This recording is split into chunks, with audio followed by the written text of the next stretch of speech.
Начнем немного с истории. И, конечно, слово «деньги», пожалуй, в русском языке, как самом приближенном к ноосфере, звучит как нельзя лучше. День и ги как движение. А почему их не назвать ночьги или вечерги, или не назвать их зенитги? Но нет, люди нуждаются в деньгах только в течение дня. Я говорю сейчас о нормальных людях. Азартные игроки, естественно, нуждаются в деньгах ночью. И получается, что деньги одних людей весь день с ними, а ночью начинают путешествовать по всему земному шару. Как-то я встретилась с президентом Маврикии, и он говорит: я очень хочу поступить как Англия и стать таким же богатым, поскольку что такое Англия? Это переправочная база для денег от Японии до Америки. Получается, что когда день в одной стране, ночь в другой. И за счет этого можно сделать так, чтобы деньги оседали, просто оседали в ваших руках или оседали в руках ваших близких. Самые денежные купюры всегда на себе несут чьи-то лица или лики, или несут историю людей, значимых для других. Это могут быть писатели, поэты, это могут быть президенты, это могут быть короли, это могут быть просто люди. Как-то я проводила родаст в городе Харьков и поставила его на информацию, а затем перелетела в город Хабаровск и поставила его на пространство и сказала: следующая купюра, которая будет выпущена, 5000-я, обязательно возьмет ваш город. Так и произошло, и все это задокументировано, как обычно. Почему мне так легко было определить, какая же визитка у следующего эквивалента, какого цвета и кто здесь будет?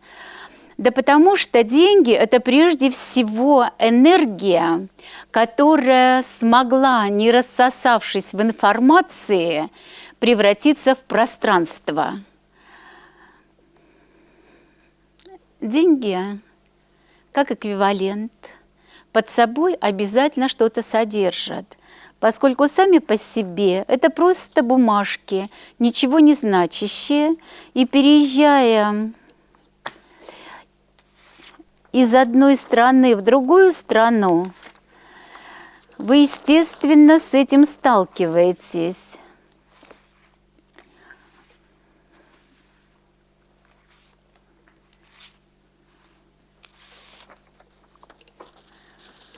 В одной стране на них можно что-то приобрести, и деньги становятся пропуском в развертку и уплотнение. В другой стране они ничего не значат, и их можно выбросить. В третьей стране другие деньги, их можно поменять. Есть разные виды валют, обменная, необменная, конвертируемая. И главное, на них это цифры, которые написаны. То есть это просто бумага, это просто цифры, на которых человечество договорилось меняться.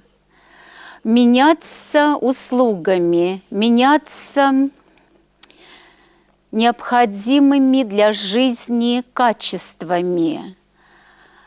И сам эквивалент обмена под собой должен всегда что-то иметь. И, конечно, это что-то должно быть очень длительно сохранным, оно не должно быть портящимся. И тогда эквивалентом могут служить драгоценные камни, эквивалентом могут служить драгоценные металлы, лишь бы это не портилось и в течение длительного времени сохраняло свою устойчивость.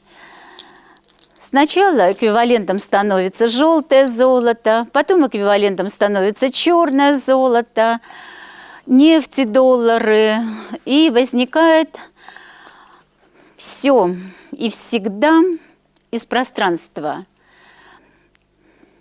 В ритмомере я предлагаю посмотреть на деньги со стороны времени и со стороны человечества.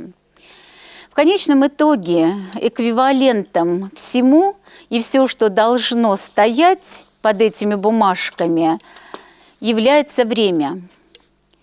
Время, которое я затрачиваю на производство или на уплотнение из пространства и наполнение энергией того или иного объекта и субъекта. И каждое вещество, и каждое существо стоит ровно столько, сколько на него затратили времени. Возьмем высшее образование. Почему специалист с высшим образованием стоит дороже, чем специалист со средним образованием или вообще без образования?